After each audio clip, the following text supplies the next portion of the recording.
Sheet date आएगा, मंगलाचरण sheet तो पढ़ नहीं पाऊंगी, शीट तो पढ़ नहीं पाऊंगी। मंगलाचरण के रूप में मैं एक बढ़िया प्रसिद्ध मंत्र प्रस्तुत करता हूँ। आप सब परिचित हैं, लेकिन विस्मृत हो गया होगा। आचार्य जी, उपस्थान मंत्र के बारे में बता सकते हो? अभी मंगलाचरण कर लेते हैं, सुनते हैं। अच्छा। ओम यमाय मधुमत्तमम् राज्ञे हव्यं जुहोतन इदं न ऋषेभ्यः पूर्वजेभ्यः पूर्वेभ्यः ऋषिपथिकृद्भ्यः। एक बार और पाठ करता हूँ।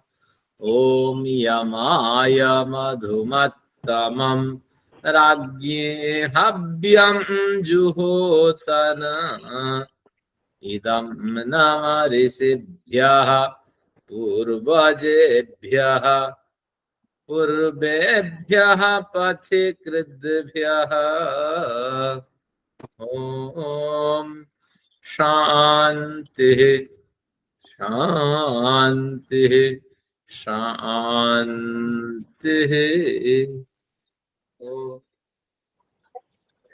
परमपिता को नमन है, आप सभी लोगों को मेरा अभिवादन है।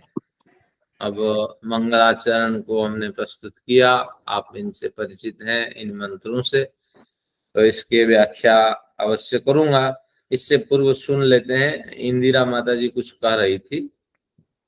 हाँ, आप माता जी रखें विचार। नहीं, वो ना उपस्थान मंत्र का, वो मुझे एकदम ऐसे ध्यान आ गया कि रानी बाग आर्य समाज ने कल वो रखा हुआ है कि सब अपना अपना कुछ इसको समझाए, तो मेरे को एकदम दिमाग में वही बात आ गई। कल उन्होंने सम्मेलन में यही विषय रखा हुआ है। हाँ, वो थोड़ा लंबा खींचेगा, उपस्थान कई मंत्र होते हैं। तो आइए इस मंत्र जो प्रस्तुत है इसको देखते हैं। इसमें ऋग्वेद का ये मंत्र है। हमारा जो शांतिकरण मंत्र है, स्वस्ति वाचन मंत्र है, उसमें एक मंत्र शेष है, स्वस्ति वाचन भी पूरा हो जाएगा, फिर शांतिकरण लेंगे।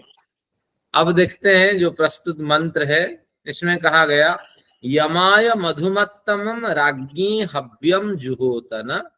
अर्थ करने के अभिप्राय से चतुर्थी विभक्ति को जोड़ देंगे। यमाय राज्ञी, यम राजा के लिए। तो यम कौन है? सबको नियमित करने वाले, वही परम पिता है, उन्हीं का नाम यम है। यम दूसरा थोड़ी है कोई। यम होता है, चित्रगुप्त होता है, पुराण में बताया गया है। भैया यम तो वही ईश्वर है। सबको यम यानी नियमित करना, नियमित संयमित करना, व्यवस्था चक्र में बांध के रखना।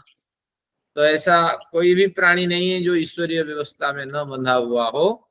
तो इसलिए सबको नियमित करने वाले, नियंत्रित करने वाले उस यम राजा, राजा यानी शोभित, यम नाम से शोभित होने वाले परम पिता के लिए मधुमत्तमम् हव्यम जुहोतन। मधुमत्तम, प्रिय, मधु जैसे प्रिय होता है, शहद जैसे प्रिय होता है, ऐसे प्रिय लगने वाले, प्रिय लगने वाली हवियां तुम होमो। अब तात्पर्य क्या है? हवि से प्रिय लगने वाली स्तुतियां प्रस्तुत करो। क्योंकि शब्दावली कुछ होती है, लेकिन उसका जो गहराई है, उसकी जो गहराई है, उसका जो रहस्य है, और कुछ होते हैं। तो इसलिए यहाँ ऋषि यज्ञ चल रहा था और उसको देख करके ऋषियों ने मंत्र नहीं लिखे, बल्कि ये जब वेदों की रचना हो गई, कई हजार वर्ष बीतने के बाद फिर एक याज्ञिक परंपरा यहीं से निकली, वेद से। ऐसा नहीं कि वेद चल रहे थे और उसको मजबूत करने के लिए ऋषियों ने कंपोजिशन किए मंत्रों को प्रयोजन से, ऐसा नहीं। उस समय जो हव्वी, यम राजा के लिए तुम हवियां होमो, यहाँ हवि शब्द स्तुति अर्थ का वाचक है, वेद व्यापक अर्थ को देने वाला है। तो लोग गलत अर्थ करते हैं ना समझने के कारण। तो यहाँ साफ ही यहाँ संकेत है हवि शब्द से स्तुतियां। तो उस परम पिता जो सबको नियंत्रण में रखने वाला है, तो ऐसे नियंत्रण में रखने वाले परम पिता के लिए खूब सुंदर सुंदर स्तुतियां प्रस्तुत करो। क्या बढ़िया पूर्व पंक्ति है। फिर कहते हैं इदम न ऋषिभ्यः पूर्वजेभ्यः पूर्वेभ्यः पथिकृद्भ्यः। और साथ में ईश्वर का नमन करने के बाद इन स्तुतियों के माध्यम से इदम नमः ऋषिभ्यः, मैं ऋषियों का स्तुति करता हूँ। जिन्होंने मंत्र देखा उनको ऋषि कहते हैं। पूर्वजेभ्यः, हमारे पूर्वज जिन्होंने इन वेदवादी ग्रंथों को संरक्षण किया उनको भी नमन है। इदम नमः ऋषिभ्यः पूर्वजेभ्यः पूर्वेभ्यः पथिकृद्भ्यः, हमारे पूर्ववर्ती आचार्यों को भी नमन है। इन आचार्यों से हमने विद्या ग्रहण किया।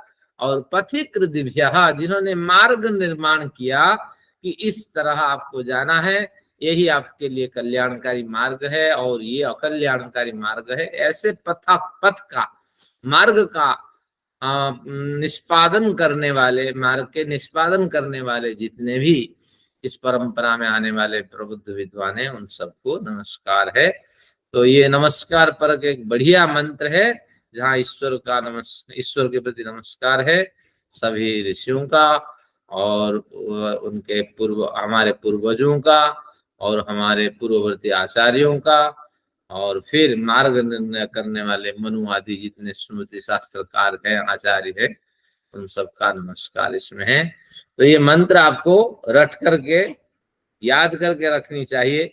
हमारी सुधा जी से बात हो रही थी, हमारी बात हुई तो सुधा जी कहती है मैंने ये मंत्र को अभ्यास में डाल दिया, दैनिक के स्तुति प्रार्थना आदि में इसको व्यवहार करता हूँ।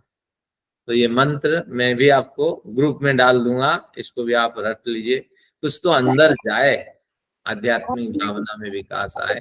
कौन से मंडल में है? हाँ, मैं आज डाल दूंगा संदर्भ के साथ ग्रुप में, तो आप सभी ले लीजिए। मैं देखने के बाद माता जी बताऊंगा मंडल कौन सा है, वहां संकेत कर दूंगा। चलिए, मंत्र हो गया। अब आते हैं न्याय दर्शन की कड़ी में। आज देखते हैं, नया विषय हमारे लिए है। अभी हमने समीक्षा भी नहीं की है क्योंकि समय उसमें थोड़ा लगेगा, तो आखिर में एक समीक्षा करेंगे, समीक्षा सत्र रखेंगे। तो आइए देखते हैं। अच्छा, आज की शीट को मैंने निकाली नहीं। तो अब मैं शीट को निकालता हूँ। थोड़ा टाइम लगेगा। हाँ, अवश्य मैं लिख करके आपको दे दूंगा जाते वक्त, फिर ग्रुप में डाल कोई। हाँ, बड़ा नहीं है, बहुत बढ़िया मंत्र है। हाँ, अवश्य अवश्य। अब कठिनाई दूर हो गई। सबको ये दिख रहा, मंत्र दिख रहा है क्या? देखिए अनुराधा जी, मंत्र दिख रहा है आपको? हाँ जी, हाँ जी। सीट आ गई, चलिए कोई बात। अब देखते हैं। अब इसमें 29/9 की है हमारी, 99 पत्रक बन गए हैं। ये सब आपको आखिर में मिलेंगे, ये सब हमारे कंप्यूटर में है। तो आज पढ़ेंगे न्याय दर्शन के द्वितीय अध्याय का, वह प्रथम अध्याय का द्वितीय आनिक, गलत कहा, न्याय दर्शन पंचम अध्याय का द्वितीय आनिक में हमारा प्रवेश होगा। और उसमें 22 प्रकार के निग्रह स्थानों की क्रमशः समीक्षा की जाएगी। सूत्रकार अपने विचार रखेंगे, भाष्यकार के प्रौढ़ विचार मिलेंगे, इस तरह। तो अब देखते हैं कि निग्रह स्थान क्या है। पिछली कक्षा में मैंने क्लियर कर दिया, निग्रह स्थान यानी पकड़ना, ग्रह यानी पकड़ना, निग्रह नितराम ग्रह यानी भली भांति पकड़ना, और स्थान का मतलब स्थिति, वह स्थिति, वह गलती की स्थिति जो भली भांति उपस्थित जो न्यायाधीश है, उपस्थित जो प्रतिपक्षी है, उसके द्वारा वो गलती पकड़ी जाती है, वो भूल पकड़ी जाती है, तो उसी को कहते हैं निग्रह स्थान। और जहां गलतियां पकड़ में आ गई तो वहां उसको निग्रह स्थान कर देते हैं, यानी उसको उसकी हार घोषित कर देते हैं अपने बचाव के लिए। इसने इस तरह का क्रम प्रस्तुत किया, निश्चित रूप से ये गलत है। तो इस तरह इसको निग्रह स्थान कहते हैं। एक सज्जन तो ये कह रहे थे कि एक कंप्यूटर वाला टाइप कर रहा था और उसको सोना था। जब जो सोना होता है तो ये क्या करता है, अपनी जेब से निकालता है एक काला चश्मा और उसको आंख में डाल करके, कई कंप्यूटर वाले काम करते हैं, ये आंख में डाल करके वहां सोता रहता है, कंप्यूटर देखते देखते चेयर में सो जाता है। तो एक बार जब पकड़ा गया तो फिर उसकी गलती को का निग्रह हुआ, फिर उसको नौकरी से निकाल दिया गया कि कई दिनों से कर रहा होगा। तो इस तरह हर व्यक्ति अपने बहाना भी बड़ा बनाता है अपना बचाव के लिए, और पकड़ लिए जाने से उसकी हार होती है। तो वही है। तो शास्त्रीय चर्चा करते हुए व्यवहार में भी हमारे से अनेक गलतियां होती है। तो वो गलतियां कैसी कैसी गलतियां हैं हम देखेंगे आज। उपक्रम में न्याय दर्शन के प्रथम अध्याय द्वितीय आह्निक में और 19 और 20 सूत्र में हमने ये सूत्र पढ़े थे। ये सूत्र देखिए क्या कहते हैं, निग्रह के बारे में, निग्रह स्थान के बारे में। विप्रतिपत्ति रप्रतिपत्ति, विप्रतिपत्ति रप्रतिपत्तिश्च निग्रह स्थानम, इसको तोड़ दें, विप्रतिपत्ति और अप्रतिपत्ति, च यानी और, विप्रतिपत्ति और अप्रतिपत्ति को निग्रह स्थान कहा जाता है।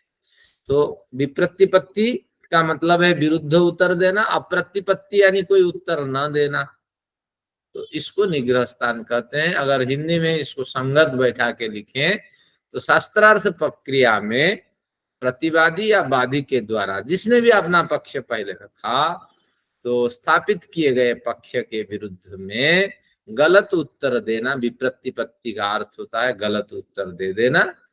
और कहीं कहीं पर कुछ भी उत्तर न दे सकना, चाहता तो था उत्तर देने के लिए लेकिन उत्तर न दे सकना, तो ऐसी दोनों स्थितियां जब प्राप्त होती है तो उसको निग्रह स्थान हम कहते हैं।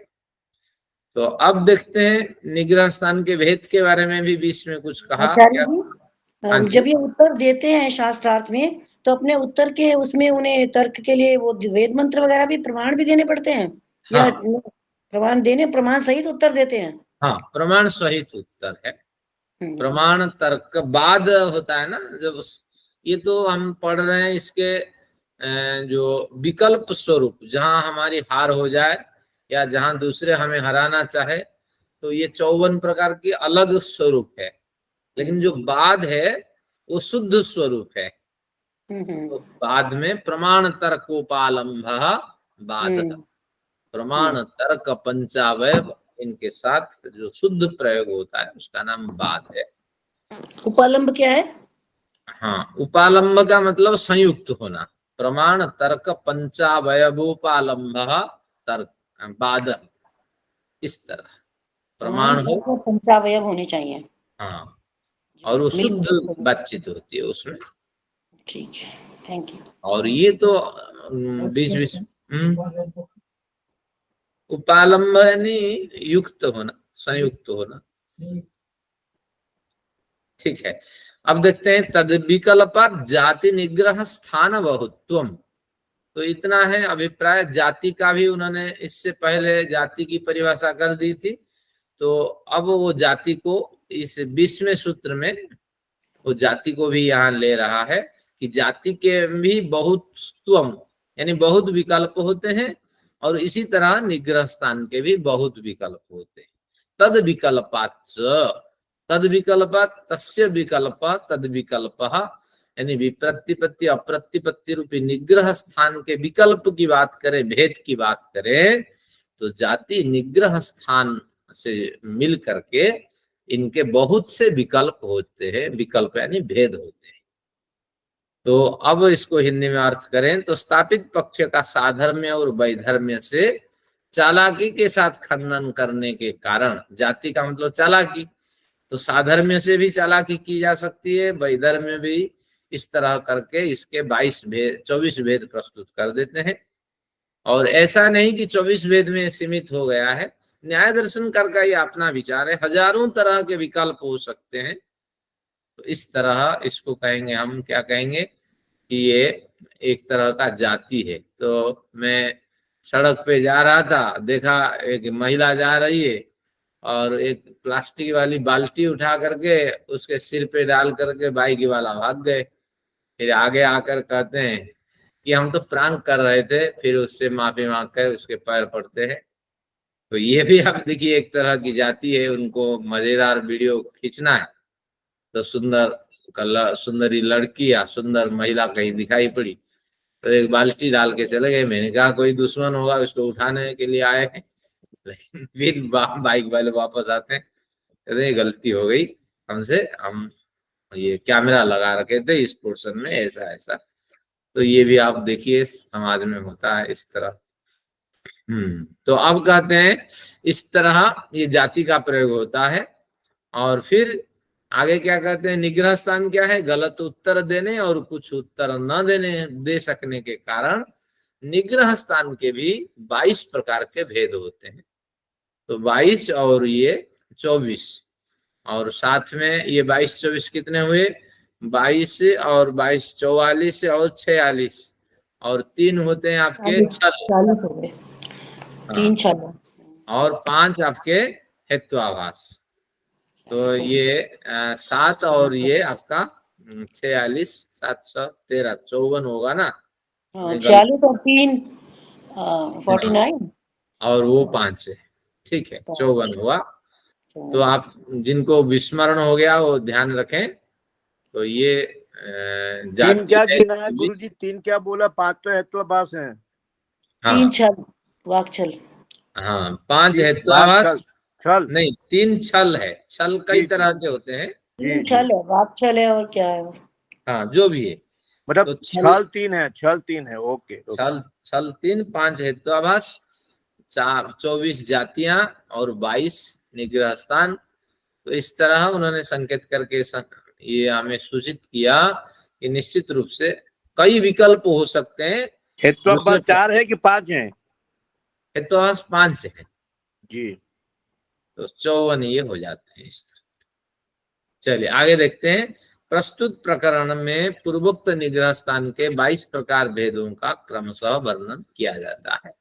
तो आते हैं देखते हैं क्या क्या आज चर्चा करेंगे। आज 3 लेंगे, प्रतिज्ञानी, प्रतिज्ञांतर, प्रतिज्ञा विरोध। और हमेशा हम इसी तरह व्यवहार करते ही हैं, तो हम बार बार इसको पढ़ करके शास्त्रार्थ भूल जाएंगे, हमारे दैनिक व्यवहार में इसको उतारेंगे कि हम बार बार इस तरह व्यवहार करते हैं और किसी के बारे में कुछ बोल देते हैं, फिर जब बातें आगे बढ़ती है फिर हम स्वीकार करते हैं, फिर माफी मांगते हैं दूसरों के सामने, फिर हम क्या शर्मिंदगी को प्राप्त करते हैं। तो इससे बढ़िया न बोले, और जहाँ सत्य है न्याय है वहीं बोले। तो इस तरह देखें क्या क्या कहते हैं। प्रतिज्ञा हानि 5-2-2 नंबर सूत्र, नहीं 5-2-1 नंबर सूत्र।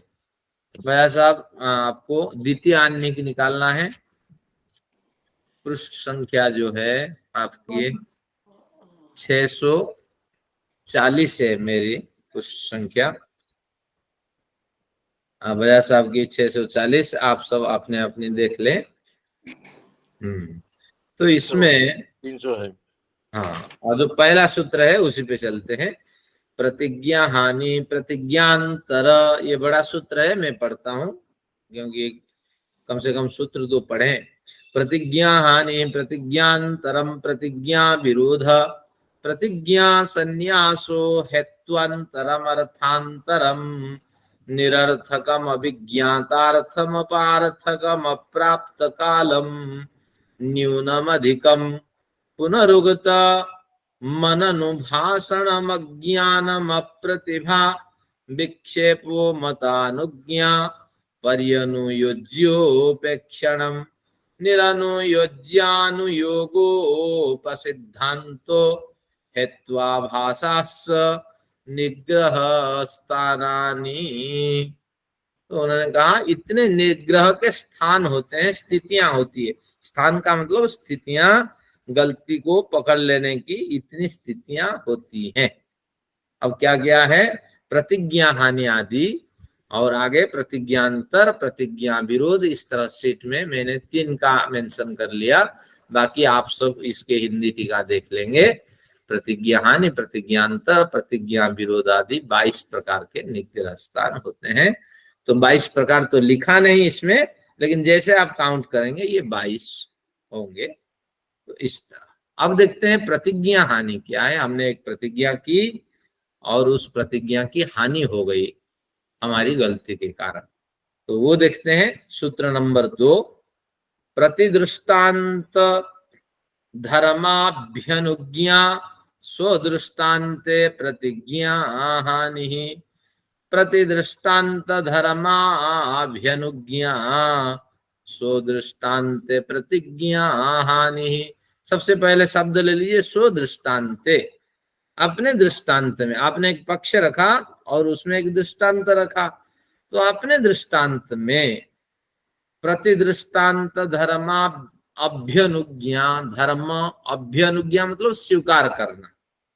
तो प्रतिदृष्टांत जो प्रतिवादी ने उन्होंने भी क्या किया कि हमारे दृष्टांत को आक्षेप करके उन्होंने हमारे दृष्टांत के विपरीत एक दृष्टांत रखा।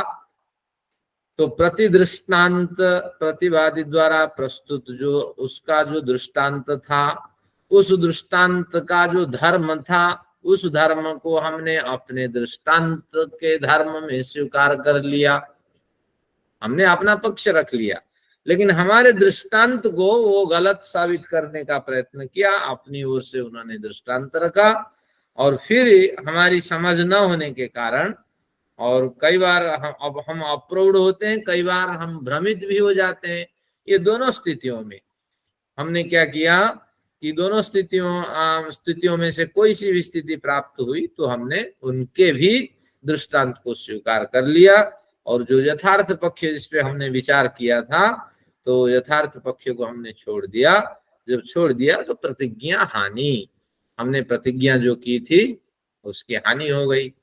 तो देखिए हमेशा हमारे अंदर ये प्रतिज्ञा हानि नामक दोष होता है, बार बार निग्रह स्थान होता है हमारे अंदर। जब अच्छे विचार आते हैं, जब किसी की मृत्यु हो जाती है प्रियजन की, तो आप जाते हैं स्मशान ना, तो कहते हैं निश्चित रूप से हम क्या करेंगे कि अपनी जीवन शैली को और बदलेंगे और बढ़िया करेंगे, और मरने से पहले हम अध्यात्म से जुड़े रहेंगे। आज ही तो मेरी बेटी कह रही थी कि मुझे क्यों आपने पूजा पाठ करना नहीं सिखाया, मुझे गीता पढ़ने के लिए आपने तो कभी प्रेरित नहीं किया, तो आप भी पारा ये करते हो, पूजा पाठ समय निकालते हो, मुझे बताया करें। तो तात्पर्य ये किसी एक बढ़िया भावावेश संदेह है और भावावेश में वो आवेशित रही, तो निश्चित रूप से ये बताया नहीं जाता। तो साथ में आचरण से बच्चे सीखते हैं, तो उनको थोड़ा प्रभाव पड़ा। मैंने फिर कहा अगर विचार बदला तो आज से शुरू करो। तो तात्पर्य ये है हम प्रतिज्ञा बार बार करते हैं, फिर इसके बाद भूल जाते हैं। देखिए मेडिटेशन कितने बार शुरू किए, फिर भूल जाते हैं। नियमितता नहीं बन पाती है, लेकिन जो हमेशा लगे रहते हैं उनमें नियमितता बनती है। एक बढ़िया उदाहरण आपके समक्ष में प्रस्तुत करता हूँ। मैं 2-4 दिन के लिए अतिथि बना, हमारे एक सज्जन यहाँ है इस ग्रुप में, उनके घर में। मैंने देखा उनके बच्चे भी स्कूल जाने से पूर्व संध्या आदि करके जाते हैं। क्या बढ़िया, नाम तो नहीं ले रहा हूँ, लेकिन क्या बढ़िया देखिए संस्कार बच्चों को दिया गया। तो निश्चित रूप से ऐसा ही जिनके संस्कार बन जाते हैं परिवर्तन होता है। तो आप देखिए प्रतिवादी द्वारा प्रस्तुत किए गए दृष्टांत के धर्म को अपने पक्ष के दृष्टांत में स्वीकार कर लेना प्रतिज्ञा हानि निग्रह स्थान है। यानी आपने विचार बनाया, प्रतिज्ञा की कि प्रतिदिन में कुछ धार्मिक ग्रंथों का स्वाध्याय करूंगा, लेकिन फिर समय तो साथ नहीं देता है और कहीं अड़चने आई, 2-4 दिन गैप के बाद फिर आपको रिटर्न करना चाहिए था अपने मूल प्रतिज्ञा पर, लेकिन आप आए नहीं और धीरे धीरे आप क्या हुए कि उस मार्ग से विच्युत हो गए। तो प्रतिज्ञा की आपने हानि की। निश्चित रूप से एक बढ़िया कथा प्रतिज्ञा हानि में कहा जाता है कि पति ने क्या किया कि जा करके नॉनवेज ले आए, और पत्नी का उस दिन बृहस्पतिवार है, कौन सी पूजा, संतोषी माँ की पूजा है। और पत्नी कहती है कि मुझे क्षमा करें हे संतोषी माँ, मैं शुक्रवार को व्रत रख लूंगा, लेकिन रख लूंगी, लेकिन आज पति के तो साथ दूं। तो इस तरह प्रतिज्ञा हम करते हैं और उसको विविध परिस्थितियों में छोड़ देते हैं, इसको प्रतिज्ञा हानि है। चलिए, नॉनवेज का उदाहरण देना नहीं चाहिए था, लेकिन रोचकता थी, इसलिए बार बार हम अनेक प्रतिज्ञा करते हैं लेकिन छोड़ते हैं। आइए इसको समझते हैं, भाष्यकार क्या कहते हैं। पूर्व पक्षी ने एक पक्ष रखा, शब्द अनित्य है जो आप जानते हैं, और फिर भाष्यकार ने थोड़ा इसमें और सुंदरता डाल दी, कारण इंद्रिय से ग्राह्य होने के कारण। हम तो शब्द अनित्य है उत्पत्ति धर्म वाला होने से पढ़ पढ़ के थक चुके हैं, थोड़ी और रोचकता इसमें डाल दी, शब्द अनित्य है कारण इंद्रिय से ग्रहण होने के कारण। तो जो वस्तु इंद्रिय ग्राह्य, जो वस्तु इंद्रिय ग्राह्य होती है,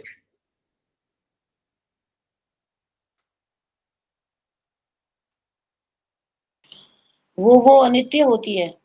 व्याप्ति हो गई ना। जो वस्तु इंद्रिय ग्राह्य होती है वह अनित्य होती है। आपको सीट दिख रही ना? हाँ, तो उदाहरण दिया गया यथा घड़ा। अच्छा, घड़ा यह नेत्रेंद्रिय और त्वचा इंद्रिय से ग्राह्य होता है। तो शब्द कर्ण इंद्रिय से ग्राह्य होता है और घड़ा भी इंद्रिय से ग्रहण होता है, और यह नेत्रेंद्रिय से घड़ा का ग्रहण होता है। तो इस तरह इन्होंने पक्ष रखा। तो क्या पक्ष है, एक बार फिर देखिए। शब्द अनित्य है। क्यों अनित्य है? इंद्रिय से ग्रहण होने के कारण। और शब्द जो है कर्ण इंद्रिय से ग्रहण होता है, और फिर जो इंद्रिय ग्राह्य होती है वस्तु वह अनित्य होती है, और घड़ा इंद्रिय से गृहीत होता है। तो ये नेत्रेंद्रिय से गृहीत होता है, त्वचा इंद्रिय से गृहीत होता है। तो हमें ठोस प्रतीत होता है ना, घड़ा ठोस है, मुलायम है, नाजुक इत्यादि प्रतीति घड़ा की होती है। तो इस तरह उन्होंने सिद्धांत ने पक्ष रखा, और प्रतिवादी ने यही ले लिया उसकी जो किसको उदाहरण वाला पक्ष यथा घड़ा, इसी में उन्होंने दोष दिखा करके क्या आरोप लगाया। प्रतिवादी का पक्ष, ये भाष्यकार के सारे विचार है, यदि घड़ा और शब्द ये दोनों इंद्रिय ग्राह्य हैं, यानी घड़ा भी इंद्रिय के माध्यम से दिखाई पड़ता है और शब्द भी इंद्रिय के माध्यम से ज्ञात होता है, तो गोत्व और अश्वत्व आदि जो जाति पदार्थ है ये नित्य पदार्थ है। गोत्व अश्वत्व यानी एकम नित्यम अनेकानुगतम सामान्यम, यानी अनेक वस्तुओं में इनकी सत्ता देखी जाती है। गाय की सत्ता अनेक वस्तुओं में, तो ये भी इंद्रिय ग्राह्य है। यानी हम तो भारतीयता को आंखों से पकड़ नहीं पाएंगे, भारतीयता को तो हाथ से पकड़ नहीं पाएंगे, लेकिन भारतीयता है इसको तो मानेंगे, बुद्धि से गृहीत होगी, मन से भारतीयता तो गृहीत होगी, गोत्व तो गृहीत होगा, अश्वत्व तो गृहीत होगा। तो निश्चित रूप से अब ये भी इंद्रिय ग्राह्य है। जैसे शब्द और घड़ा ये इंद्रिय ग्राह्य है, तो गोत्व अश्वत्व भी इंद्रिय ग्राह्य है। शब्द घड़ा अनित्य है, गोत्व अश्वत्व नित्य है। तो हमारे इसी सिद्धांत को स्वीकार करने में क्या आपत्ति है कि निश्चित रूप से गोत्व और अश्वत्व ये जो नित्य है, तो इस तरह आपके शब्द और इंद्रिय ये भी नित्य हो जाएं। इस तरह हमने जो आरोप लगाया इसको स्वीकार करने में आपकी क्या आपत्ति है? हाँ, कुछ कपूर साहब कह रहे हैं, मैं जुड़ नहीं पा रहा हूँ। हाँ, मैं देखता हूँ कपूर साहब। तो कुछ मित्र लोग हैं, मुझे संकेत नहीं मिल पा रहा है।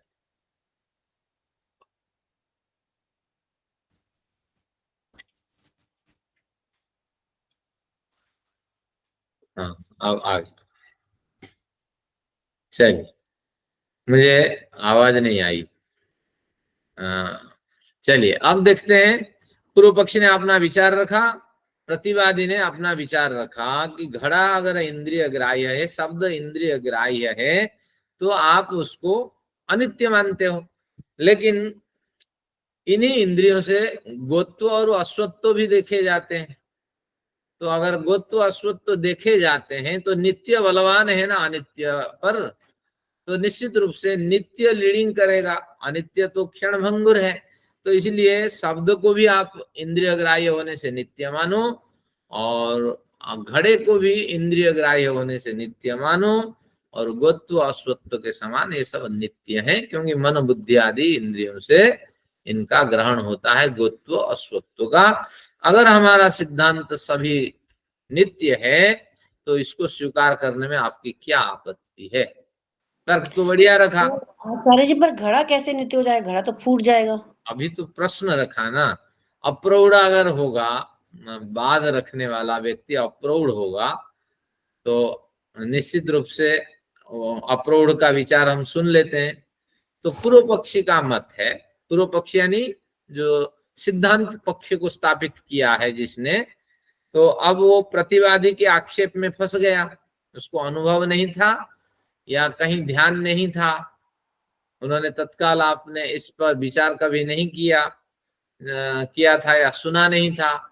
तो अब प्रतिवादी द्वारा प्रस्तुत किए गए जाति प्रयोग, जाति यानी चालाकी से जो प्रयोग किया गया था, तो उसका समाधान न ढूंढकर पूर्व पक्षी द्वारा गलत उत्तर प्रस्तुत किया जाता है कि प्रतिवादी के विचार को मैं स्वीकार करता हूं, अतः शब्द अनित्य है। अभी तो उदाहरण रखा था आपके सामने कि देखो संडे है, संडे को तुम व्रत करते हो और हम चाहते हैं कि फलाने जगह जाना है, अब पार्टी में जाना है, वहां क्या करना है, आज बाहर खाना खाना है, पत्नी का व्रत है। तो पति के निर्देश पर फिर पत्नी क्या करती है कि अरे इन्हीं के सहारे रहना है, इनके आदेश तो मानना पड़ेगा, कहीं पति नाराज हो जाए, फिर घर में कलेश आ जाए, क्लेश आ जाए, तो निश्चित रूप से पत्नी अपने विचार बदल देती है।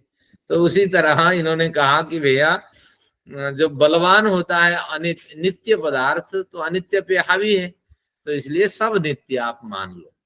तो अब इस तरह, लेकिन पत्नी को क्या करना चाहिए कि आपको बाहर जाना है, दूसरे दिन जाओ, मेरा भी तो व्रत है, मैं भी तो जीना चाहती हूँ, तो मेरा भी तो एक अलग व्यक्तित्व है, कम से कम मेरे व्यक्तित्व के हिसाब से मुझे जीने दिया जाए। ये तर्क पत्नी नहीं रख पाई, जैसे पत्नी बदल गई। तो उसी तरह प्रतिवादी के विचार को मैं स्वीकार करता हूं। किसने कहा? पूर्व पक्षी ने यानी सिद्धांति पक्ष, सिद्धांति ने स्वीकार कर लिया और कहा अतः शब्द अनित्य है। हाँ, आपकी बात ठीक तो है, शब्द तो अनित्य दिखाई पड़ता है, क्योंकि गोत्व अश्वत्व इंद्रिय ग्राह्य है और घड़ा और शब्द ये इंद्रिय ग्राह्य है। इसलिए मुझे तो लगता है कि मैंने ही गलत प्रयोग कर दिया, लेकिन शब्द तो निश्चित रूप से नित्य होना चाहिए। हाँ, ये मेरे से गलती हुई। वही सोच हाँ, कि जब उसके कहने में आ गया फिर तो नित्य कहेगा ना, फिर हाँ, तो बिल्कुल। तो अपना शब्द तो निश्चित रूप से नित्य है, तो इसने फिर अपना विचार बदल दिया। लेकिन हमें उत्तर क्या देना चाहिए था, ये भी हम पढ़ चुके हैं। इस तरह कई प्रसंग आए हैं। उचित उत्तर जो प्रस्तुत करने योग्य था वो यह है कि आपको है प्रतिवादी, आपको गोत्व अश्वत्व रूपी नित्य पदार्थों के सामान्य धर्म मात्र प्रस्तुत करके अनित्य ध्वन्यात्मक शब्द घटादि पदार्थों को नित्य सिद्ध करना अनुचित है। धर्म मात्र को आपने लिया, बल्कि आपको गोत्व अश्वत्व रूपी नित्य पदार्थों के विशेष धर्मों की, क्या विशेष धर्म है? अविनाशित्व, व्यापकत्व, क्योंकि गोत्व कभी नष्ट नहीं होता है और व्यापक है सब जगह। गोत्व कहते ही पंजाब में भी गाय के एक विशेष स्वरूप और यहाँ गाय के विशेष स्वरूप निश्चित रूप से दिखाई पड़ेगा, या गाय के विशेष स्वरूप में साम्यता अवश्य दिखाई पड़ेगी। तो इसलिए व्यापकत्व है, 4 पैर वाली होगी गाय और गल कंबल से और सिंह से युक्त होगी, ये कुछ विशेष स्वरूप तो गाय के है। तो इसलिए अविनाशित्व और व्यापकत्व आदि जो विशेष धर्म है नित्य पदार्थों की, उनकी भी परीक्षा करनी चाहिए थी। लेकिन आपने सामान्य धर्म मात्र प्रस्तुत करके ध्वन्यात्मक शब्द जो अनित्य है उनको आपने नित्य सिद्ध करने का अनुचित प्रयास किया है।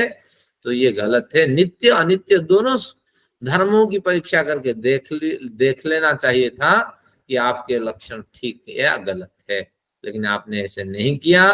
क्या ये धर्म भी घट शब्द आदि पदार्थों में घट रहे हैं या नहीं? कौन सा धर्म? जो विशेष धर्म है, अविनाशित्व व्यापकत्व। घट तो एक देश में रहने वाला है और अविनाशी कहाँ होगा? घट तो हाथ से फिसलते ही टूट जाने वाला है। इस तरह इनको उत्तर प्रस्तुत करना चाहिए था पूर्व पक्षी को, लेकिन भ्रांति में कई बार और कई बार अप्रौढ़ होने की स्थिति में भी ये गलतियां हो जाती है। तो इस तरह मैं उदाहरण आपके सामने रखता हूं, कैसे प्रतिज्ञा हानि का एक बढ़िया उदाहरण है। तो ये व्यक्ति क्या कर रहे थे कि शादी करा रहे थे एक पंडित जी। अब शादी सिंदूरदान करना होता है, शादी के माहौल में और सिंदूरदान उन्होंने नहीं किया। अब वो तो नोट बनाना होता है, जैसे लड़ाई होती है, सैनिक पूरी तैयारी के साथ जाता है, शादी करनी है, पूरा सिस्टमेटिक, इसके बाद ये करना, इसके बाद ये करना, इसके बाद ये करना। और जिसको अनुभव नहीं है उसको नहीं भेजना चाहिए, लेकिन वो पंडित अप्रूव्ड था। अब सिंदूरदान कब करना, क्या करना भूल गया। अब किसी ने टिप्पणी कर दी कि शादी पूरी हो गई, सिंदूरदान नहीं हुआ। तो पंडित कहते आ जाओ मैं कर देता हूँ। लोगों ने कहा आपको थोड़ी शादी करनी है, लोग भी तो होते हैं, महिलाएं सक्रिय होती हैं। तो फिर बुलाया गया, दूल्हा कहीं भाग रहा था तो उसको बुलाया गया, आ जाओ। तो इस तरह रोचकता बनी रहती है।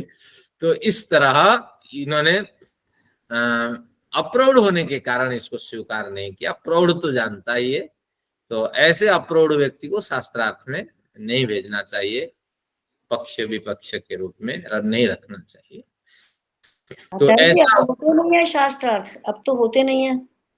नहीं होते हैं, शास्त्रार्थ होते हैं अपने मित्रों में, और किसी निष्कर्ष को निकालने के लिए बीच बीच में होते हैं। हम मित्र दो चार मिलते हैं ना, फिर निष्कर्ष निकालते हैं कि इसके सिद्धांत गलत है, इसके फलाना है। हम इस परंपरा में है ना। अभी तो मेरा मित्र आया था, तो दो चार को फोन में रखे और हम दोनों कुछ चर्चा करते रहे, पितृ श्राद्ध पे चर्चा हुई। तो इस तरह जैसे स्टेज पर सेट करके बकायदा वो होता है, शास्त्रार्थ अनाउंस करके होता है, फिर जीत हार होती है, वो तो नहीं होता। ऐसे नहीं होती है, लेकिन मान लेते हैं कि हाँ ये होना चाहिए, इस तरह ये मान लेते हैं। तो चर्चा तो प्रमुख थी कि पितर के लोगों की मृत्यु हो जाने पर मृतक भोज करते हैं, और इससे तो जो संपन्न व्यक्ति हो तो कर लेता है, पूरा मोहल्ला खिला लेता है। लेकिन जो असंपन्न व्यक्ति है वो जमीन बेच के भी खिलाता है। तो इसी पे चर्चा हो रही थी, किस शास्त्र में लिखा है, कहाँ लिखा है, प्रमाण दिखाओ। कहीं भी नहीं लिखा, केवल जल ग्रहण के लिए संकेत है और कुछ नहीं। वसु रुद्र आदित्यों की उपासना की जाती है और जल ज्ञातियों में बांटा जाता है। पारस्कर गृह सूत्र लिखता है अंते ब्राह्मण भोजनम, इस तरह एक पंक्ति लिखता पारस्कर गृह सूत्र। तो इसका मतलब है अंत ब्राह्मण भोजनम, भोजन यानी खाना नहीं खिलाना है, ब्राह्मण की जो सेवा बन सके, अगर योग्य विद्वान है वो सेवा करें।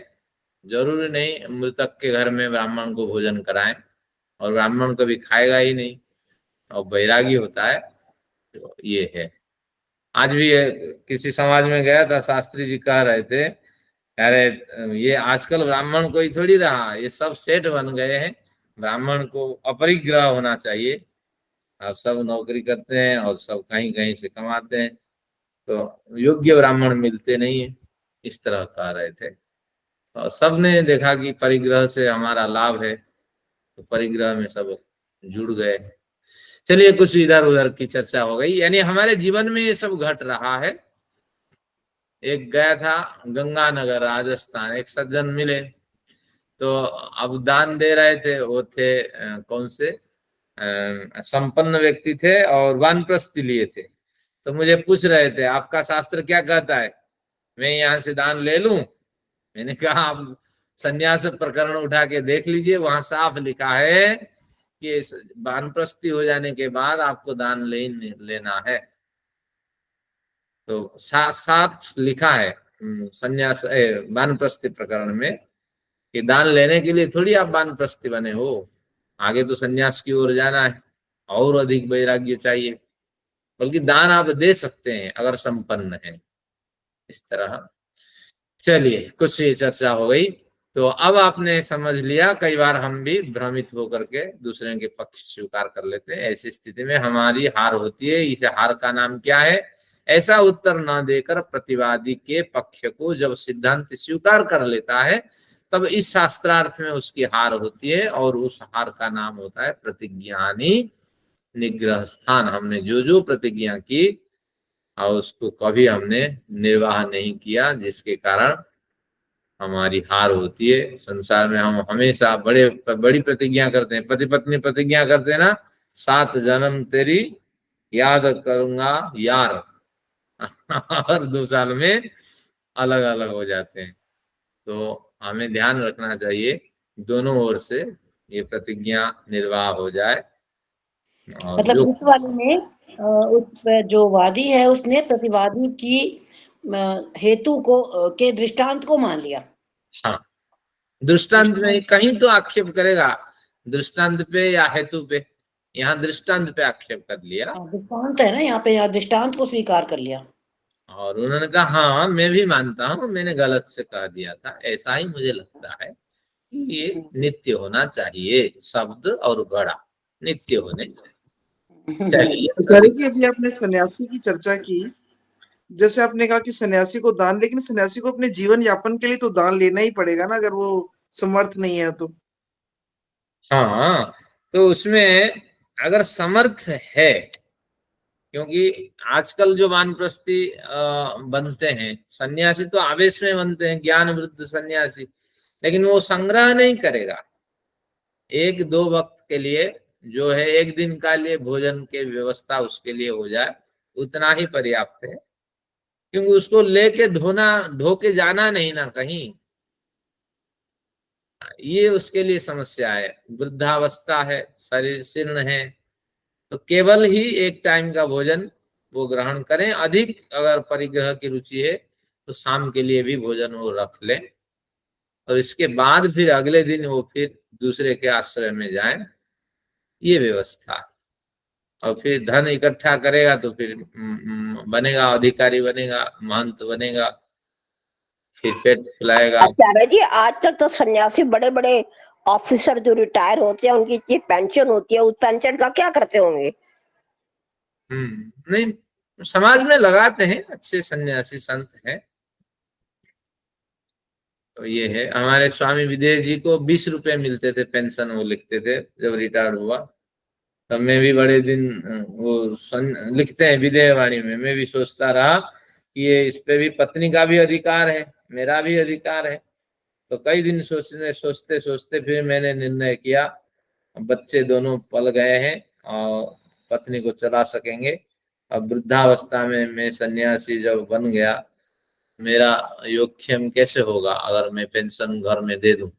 तो फिर तब से फिर मैं पेंशन अपने प्रयोजन के लिए खर्चा करने लगा। इस तरह स्वामी विदेह भी लिखते हैं। जी जी जी। हाँ, तो अगर संपन्न है तो उसी से निर्वाह करें, कहीं कुछ मिले ना ले। ये आचार्य जी, मैं कुछ कहना चाहता हूँ। अवश्य विचार रखें। अक्सर हमारी चर्चा होती है कि ईश्वर निराकार है, और ये भी हम कहते हैं कि कण कण में विद्यमान है। तो विपक्षी जो है वो ये कहते हैं, ठीक है, अगर कण कण में विद्यमान है तो ये मूर्ति है, इसमें भी विद्यमान है, क्या आपको ये मंजूर है? हमने कहा बिल्कुल मंजूर है, मूर्ति में भी विद्यमान है, आपके शरीर में भी विद्यमान है, हमारे कण कण में भी विद्यमान है। तो फिर वो ये क्या पक्ष हुआ? दोनों चीजें मानी गई हैं। निराकार हमने कह दिया कि वही वो निराकार है, उसका कोई आकार नहीं है, वो सर्वव्यापक भी माना, सर्वव्यापक है, और मूर्ति में भी है। तो फिर मान लो ना, हमारी मूर्ति में जो है वो ईश्वर है, मान लिया। अब इस दृष्टि से प्रतिज्ञा अगर हमने माना, सड़क पर पड़ेगा पत्थर अनुराधा नहीं। जी, अनुराधा जी 1 मिनट आप चुप हो जाइए प्लीज। बोलिए आप। अब यहाँ अगर हमने कोई विचार नहीं उठाया, कोई पक्ष नहीं रखा, जैसे हमें उत्तर ये देना था, लिखा है ना उचित उत्तर जो प्रस्तुत करने योग्य था, अगर नहीं दिया मान लिया तो हमारी हार हुई। लेकिन यहाँ हमें क्या उत्तर देना चाहिए था कि आपके ईश्वर तो मूर्ति में है, हम भी मानते हैं मूर्ति में, लेकिन आपके ईश्वर उस मूर्ति के दरवाजे पे नहीं है, क्योंकि उस दरवाजे में आपकी इतनी श्रद्धा नहीं है, उसको आप नहलवाते नहीं है।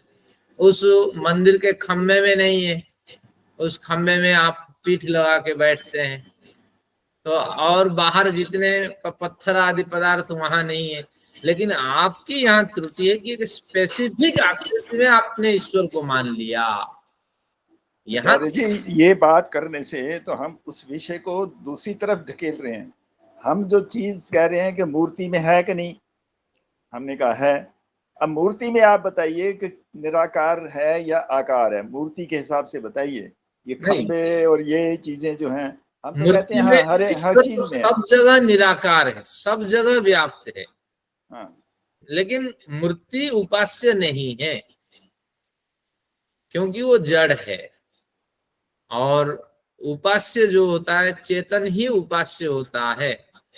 तो इसलिए जो सर्वव्यापक ईश्वर सब ओर व्याप्त है, तो सब ओर उसकी उपासना की जा सकती है। लेकिन आप मूर्ति में जो उपासना का ढोंग करते हैं, यहाँ गलती है। ईश्वर सर्वव्यापक है, हम भी मानते हैं, आप भी मानते हैं। ईश्वर मूर्ति में भी है, हम भी मानते हैं, आप भी मानते हैं। लेकिन हम इसके अतिरिक्त सब जगह मानते हैं, लेकिन आप सब जगह नहीं मानते, केवल मूर्ति में मानते हैं। तो ये जो स्पेसिफिक जो आपकी मान्यता है, तो इसी स्पेसिफिक मान्यता में त्रुटि है। तो आपकी यहाँ त्रुटि हो रही है। सर्वव्यापक आप मान ही नहीं रहे हैं, क्योंकि आप ईश्वर को एकदेशी बना रहे हैं। सर्वव्यापकता कहाँ आएंगे आप? वो कह रहे हैं सर्वव्यापक हैं, लेकिन मूर्ति में भी तो हैं। तो हम उस जगह मूर्ति में भी हैं, तो उस मूर्ति की उपासना कर रहे हैं। क्या प्रॉब्लम है आपको? प्रॉब्लम तो यही है कि मूर्ति में उपासना की जितनी श्रद्धा है, उस मूर्ति के भवन के खंभे में उतनी श्रद्धा नहीं है। खंभे में आप डोरा बांध रहे हैं, क्या आप मूर्ति की बात छोड़ दीजिए, खंबे की बात नहीं हो रही, यहाँ मूर्ति की बात हो रही है। जैसे आप यज्ञ कर रहे हैं और यज्ञ में आपकी श्रद्धा है, उसी यज्ञ में कर रहे हैं, आप मानते हैं कि यज्ञ में ही, यज्ञ से ही हमें भगवान ईश्वर मिल जाएंगे। हम इसी मूर्ति में वो कर रहे हैं, श्रद्धा कर रहे हैं, और हम उसी को मान रहे हैं। तो हम श्रद्धा से पूजन कर रहे हैं, आप भी यज्ञ में श्रद्धा से पूजन कर रहे हैं।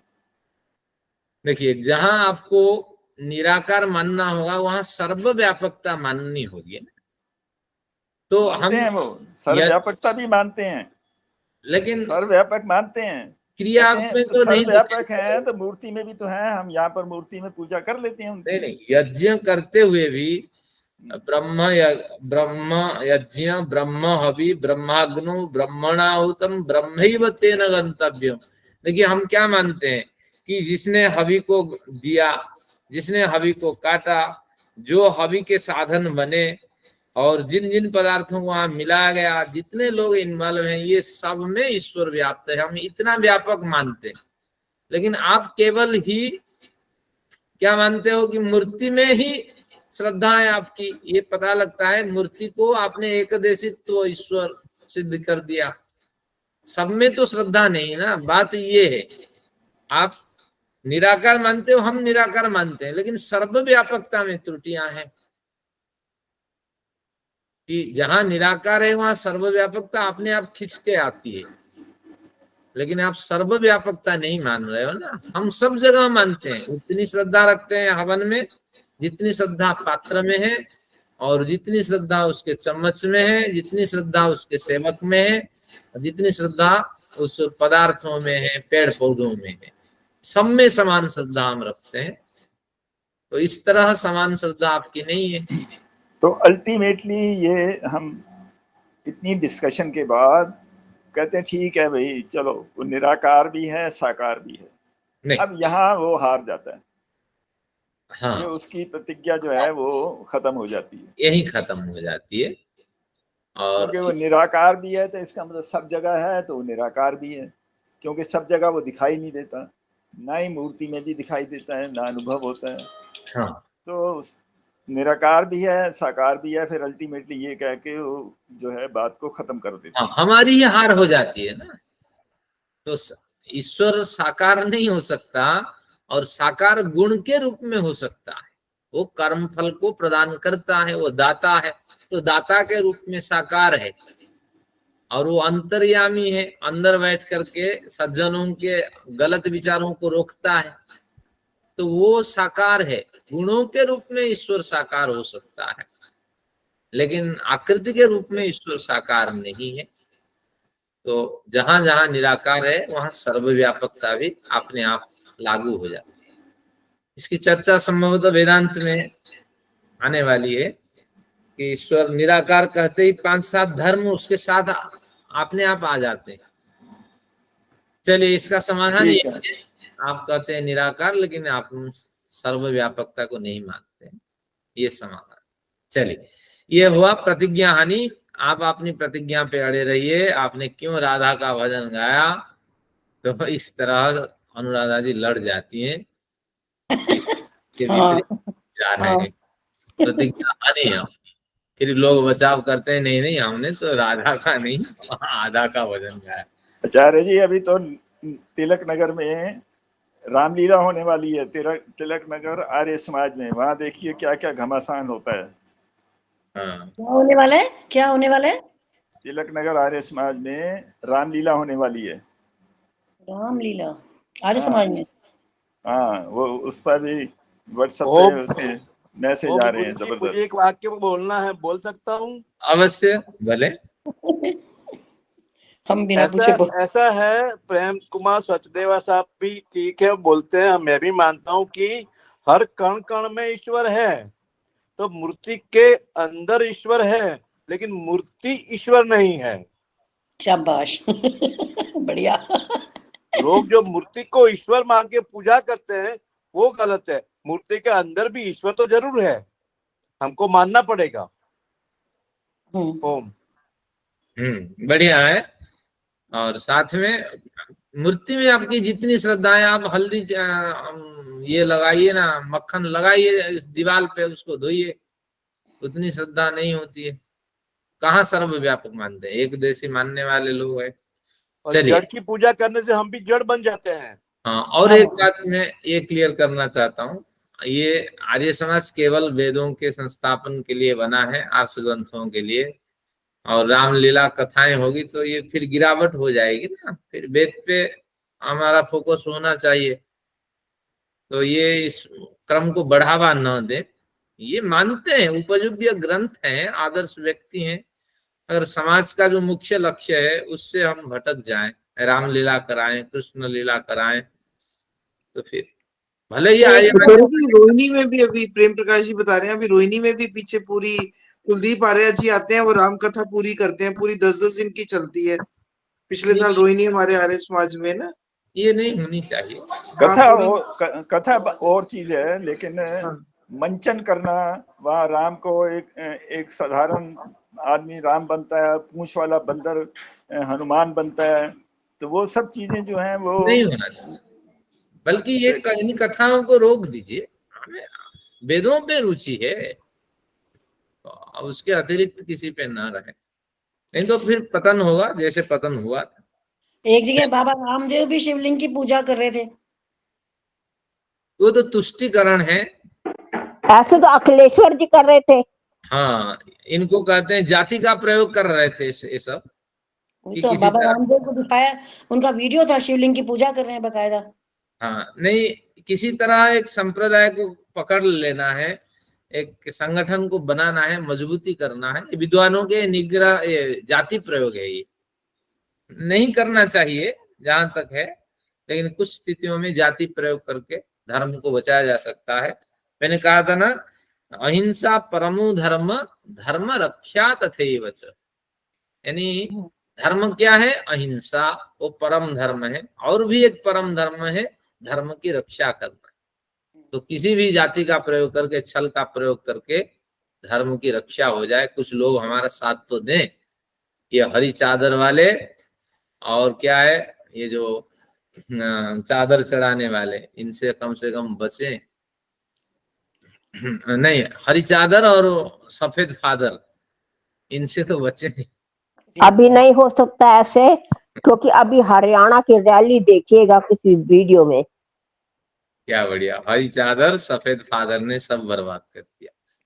सफेद फादर, सफेद चलिए। फादर। आचार्य जी, ऐसे हम भी कहीं जाते हैं, देखिए जहाँ पे ये सनातन का कोई कार्यक्रम होता है परिवार में हमारे भी, तो फिर हमें भी तो वहां पर, अब आप नहीं कह सकते कि हम आरती नहीं करेंगे या नहीं करेंगे। जाति का देखो एक प्रयोग करना होगा, शास्त्र हमें हाँ, छूट दे रहा है, वही मैं आपसे पूछ रही हूँ ना कि संगठन को बनाना मंदिर है हमें। में, हाँ, अगर आपको इनवाइट करते हैं, जैसे वो भी हमारे साथ आर्य समाज चल पड़ते हैं, लेडीज काफी, बिल्कुल। हमें भी वो बुलाते हैं, तो फिर हमें भी समझ नहीं आता ना कि हम क्या करें, वो हमें ताली पकड़ा देते हैं। नहीं, बड़ी तो श्रद्धा के साथ जाइए, जितना हाँ, बचाव हो सके उतना बचाव करें। बताओ।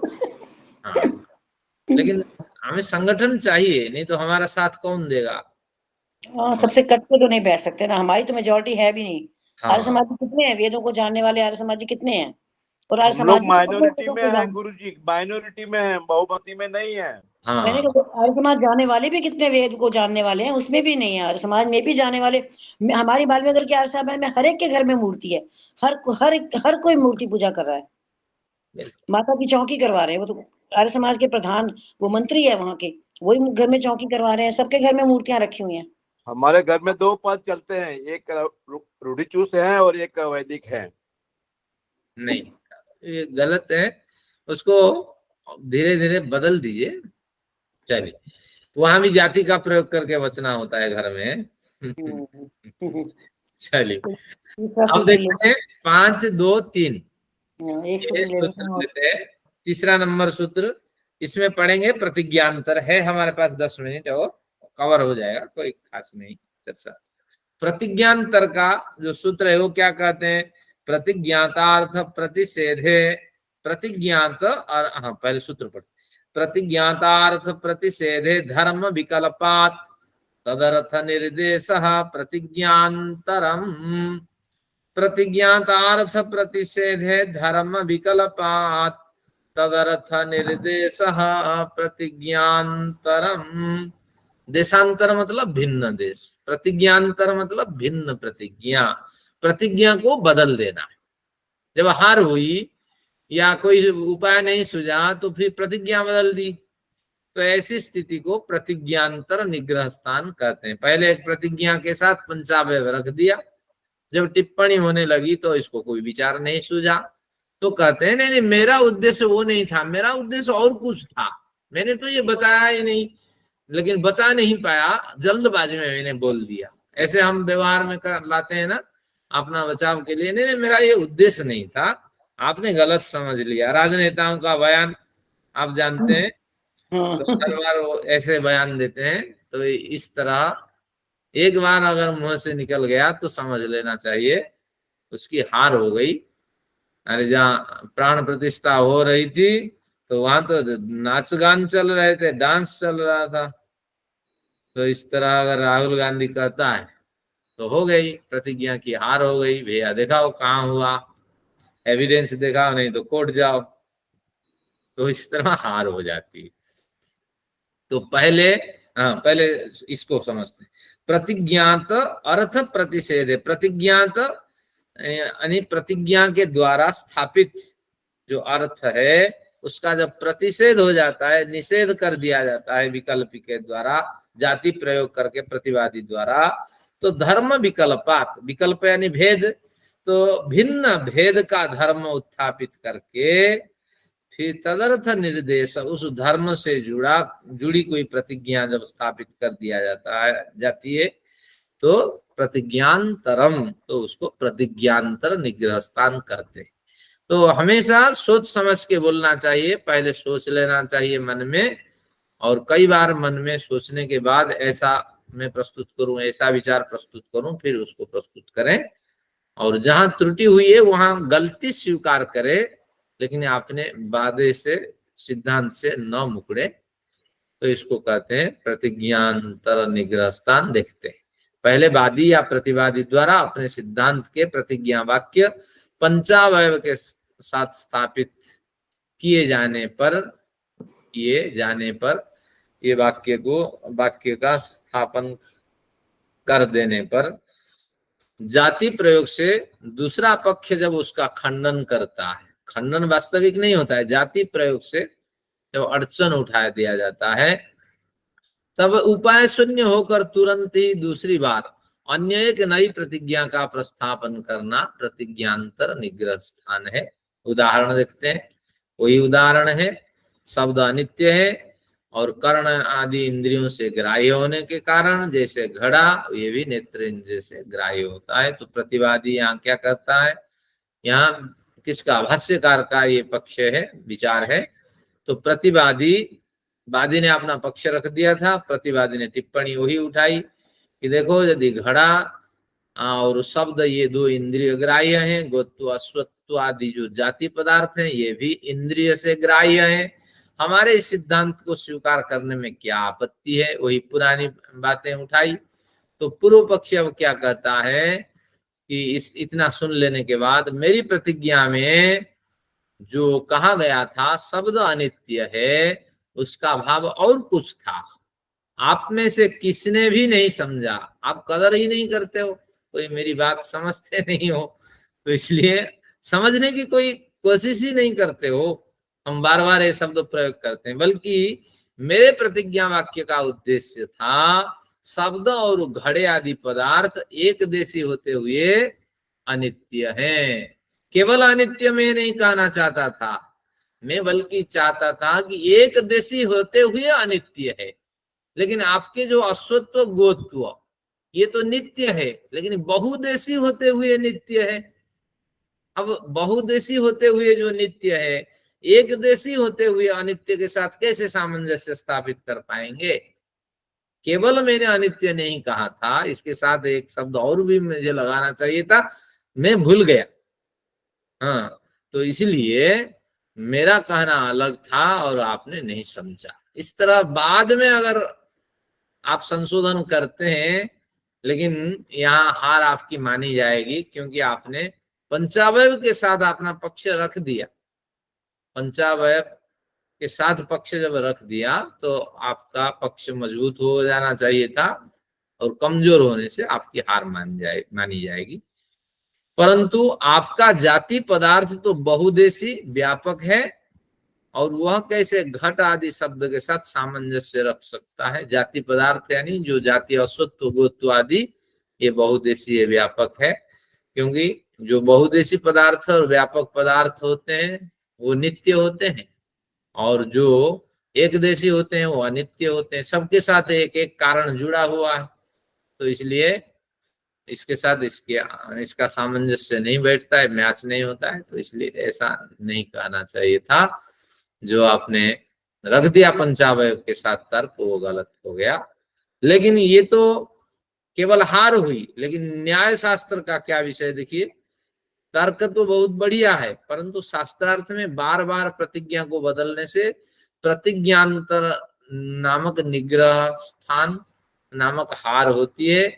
यह हार सिद्धांति को भी मिल सकती है और प्रतिवादी को, परंतु प्राचीन कालिक न्याय पद्धति के अनुसार सत्य की प्रस्थापना के लिए यथार्थ पक्ष रखने वाले की हार भले ही तो हो जाए, यथार्थ उपदेश देकर न्यायाधीश उसे जीत दिलाता था।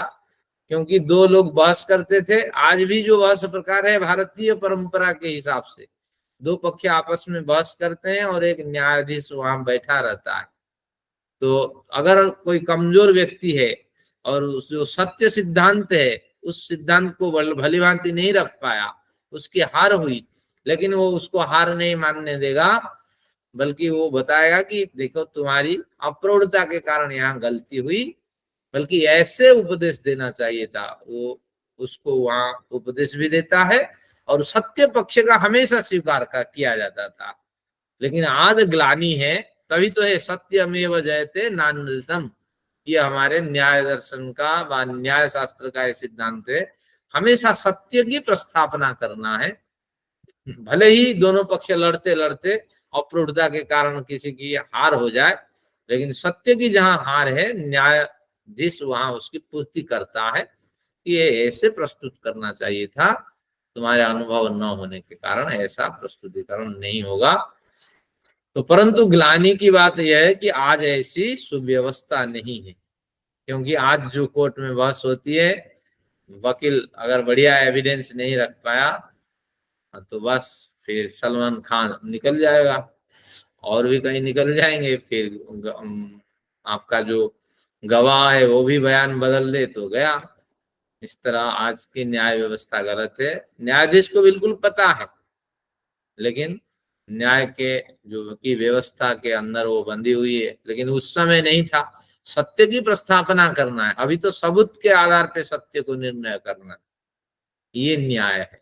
तो प्राचीन न्याय और आज के न्याय में बड़ी भिन्नता है।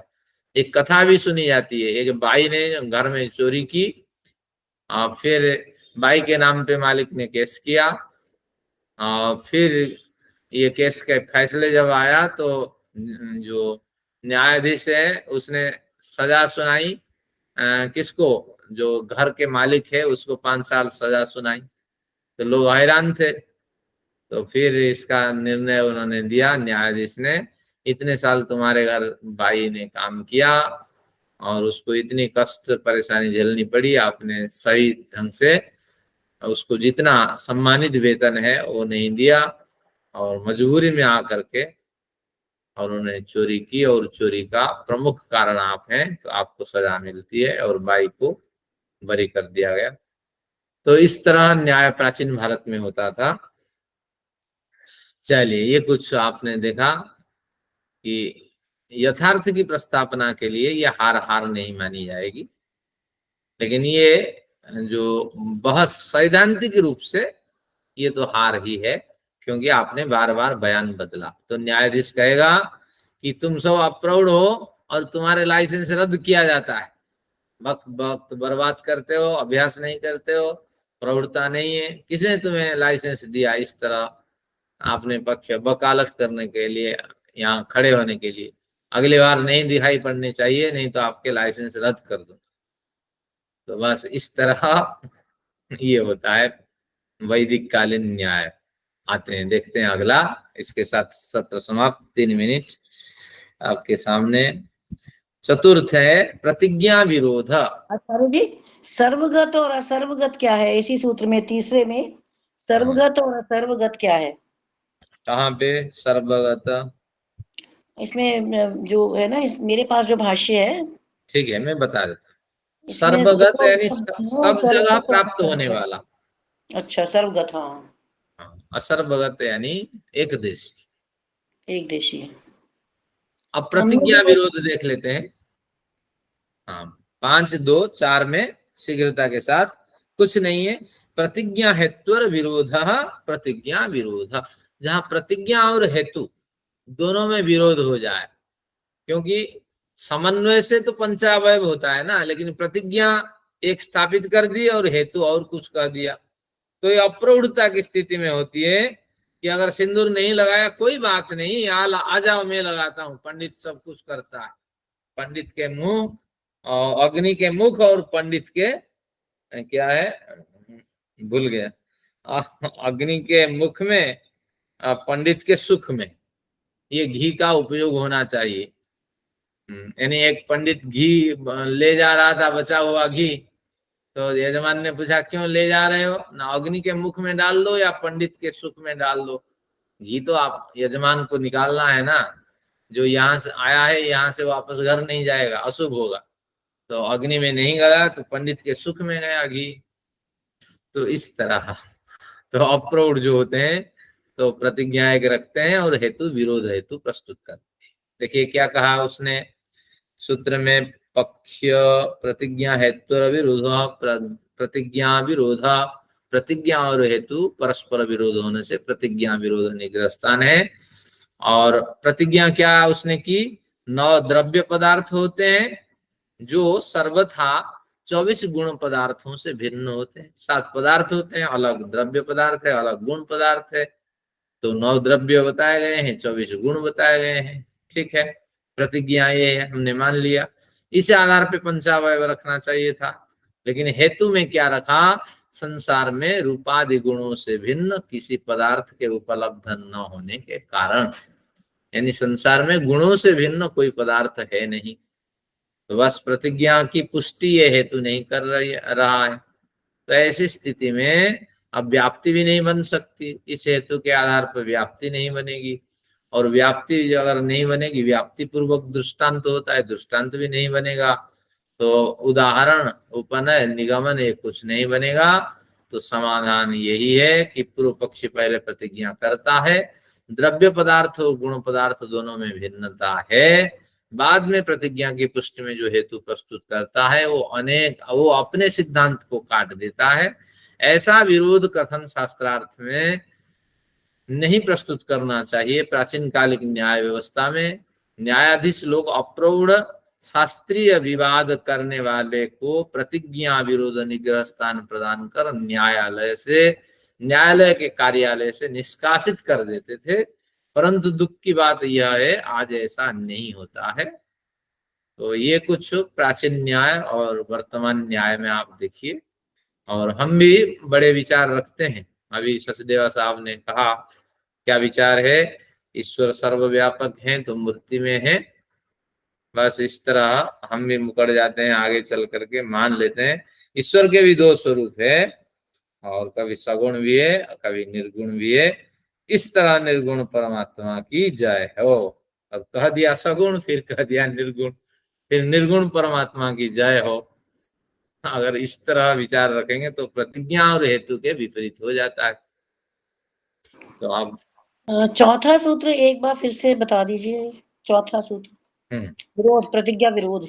हाँ, प्रतिज्ञा और हेतु। प्रतिज्ञा इसने की कि 9 पदार्थ होते हैं, 9 द्रव्य होते हैं और 24 गुण होते हैं, ये प्रतिज्ञा है। ये दोनों भिन्न होते हैं, पदार्थ भिन्न है, द्रव्य भिन्न है, ये कभी एक नहीं हो सकते। फिर आगे चल करके उन्होंने कहा, हेतु उसने प्रस्तुत किया, क्यों होते हैं? इसलिए होते हैं क्योंकि 24 गुणों से कोई भी पदार्थ, 24 गुणों से भिन्न संसार में कुछ भी पदार्थ नहीं है। जितने पदार्थ हैं 24 गुण के अंदर आ जाते हैं, बस हो गया। अब प्रतिज्ञा अलग खड़ी हुई है और हेतु अलग खड़ा हुआ है, दोनों में विरोध हो गया। न प्रतिज्ञा की पुष्टि हेतु कर पा रहा है, ना हेतु की पुष्टि में प्रतिज्ञा को हम रख पा रहे हैं। तो ऐसे उठपटांग बचकानी सी अगर व्यवहार हो जाए तो इसको कहते हैं प्रतिज्ञा विरोध। आपको प्रतिज्ञा ही पता नहीं, द्रव्य तो खुद ही पदार्थ है। नहीं, हाँ, द्रव्य जो है 9 द्रव्य और 24 गुण। नहीं, 6 पदार्थ हैं, उनमें द्रव्य गुण और सामान्य विशेष समवाय। 9 द्रव्य और 24 गुण अलग अलग हैं, पदार्थ हैं। हाँ, गुण और द्रव्य अलग हैं। हाँ, पर गुण द्रव्य में रहता है, गुण द्रव्य में ही रहता है। नहीं, गुण तो द्रव्य में रहता है, लेकिन जो प्रतिज्ञा उन्होंने कर दिया भिन्न भिन्न है, सर्वथा भिन्न भिन्न है। यानी ये शास्त्रीय विषय को अनुराधा जी उठा रही हैं, मैं इसको छिपा रहा था, समय हो गया है। चलिए, तात्पर्य ये और खोल लेता हूं, जिनको जाना है जा सकते हैं। तात्पर्य ये है कि द्रव्य के अंदर नहीं, पदार्थ, हाँ, द्रव्य के अंदर गुण भी रहता है, क्रिया भी रहती है, और उसके मूल उपादान कारण रहते हैं। गुण और कर्म दोनों। द्रव्य भिन्न है, 9 द्रव्य भिन्न है और 24 गुण भिन्न है, कभी एक नहीं हो सकते, ये प्रतिज्ञा बता दी। इसलिए एक नहीं हो सकते क्योंकि गुणों के भिन्न संसार में कोई पदार्थ नहीं है, गुणों से भिन्न संसार में कोई पदार्थ नहीं है, अर्थात सभी पदार्थों में गुण युक्त हैं। पहले तो अलग अलग कर दिए प्रतिज्ञा, फिर अभी सभी में गुण को आरोपित कर रहे हैं, तो ये गलत है। उनका हेतु भी मजबूत हेतु है, क्योंकि ऐसा कोई पदार्थ नहीं जहां गुण ना हो, जहां क्रिया न हो। हेतु तो मजबूत है, लेकिन जो प्रतिज्ञा उन्होंने रखी वो प्रतिज्ञा के विपरीत कथन हो गया, ये अभिप्राय। प्रतिज्ञा में क्या कहा कि द्रव्य और गुण अलग अलग हैं। हाँ, प्रतिज्ञा में ये बात रख दी ना, और सर्वथा भिन्न है, हमेशा ही भिन्न होते हैं ये दो तत्व, लेकिन हमेशा भिन्न नहीं होते, क्योंकि द्रव्य तभी अस्तित्व में आएगा जब गुण होगा। गुण से द्रव्य अलग नहीं हो सकता, बल्कि गुण और ये कर्म प्रतिज्ञा तो रखनी होते चाहिए। हैं, द्रव्य में गुण और कर्म तो होते ही हैं। प्रतिज्ञा ऐसी रखनी चाहिए थी, गुण से द्रव्य अलग नहीं हो सकता। तो शास्त्रार्थ करने बैठा, उसने पहले अपनी प्रतिज्ञा ही गलत रख दी। हाँ, जब प्रतिज्ञा रख दी, हेतु को मजबूती से प्रस्तुत किया, लेकिन प्रतिज्ञा गलत हो चुकी है। ये तो उसने पहले पंचावयव नहीं बनाए, पंचावयव नहीं बनाया, हेतु से ही उसका खंडन शुरू हो गया ना। अब आगे तो बना ही नहीं, व्याप्ति नहीं बनी और आगे की प्रक्रिया ही नहीं बन पाई, हेतु और प्रतिज्ञा में मैच न होने के कारण। तो इसी तरह साकार और आपका सर्वव्यापक भी खंडित हो गया। ये निराकार, ईश्वर निराकार है, प्रतिज्ञा जबरदस्त आपने रख दी। जहां जहां निराकार होता है वहां वहां साकार को होना चाहिए, ये व्याप्ति नहीं घटी, सर्वव्यापकता होनी चाहिए जहां जहां निराकार है। अब सर्वव्यापकता हो नहीं रही है, मूर्ति में एक देशिता और अब आपके बाकी पदार्थों में सर्वव्यापकता, तो इस कारण से आपका पक्ष खंडित हो गया। चलिए, बहुत बढ़िया चर्चा हुई। कक्षा को यहाँ विराम देते हैं। एक बार 24 गुण लिखवा दीजिए। हाँ, 24 गुण लिखवा रहे हैं, कोई बात नहीं। धन्यवाद, धन्यवाद आचार्य। अब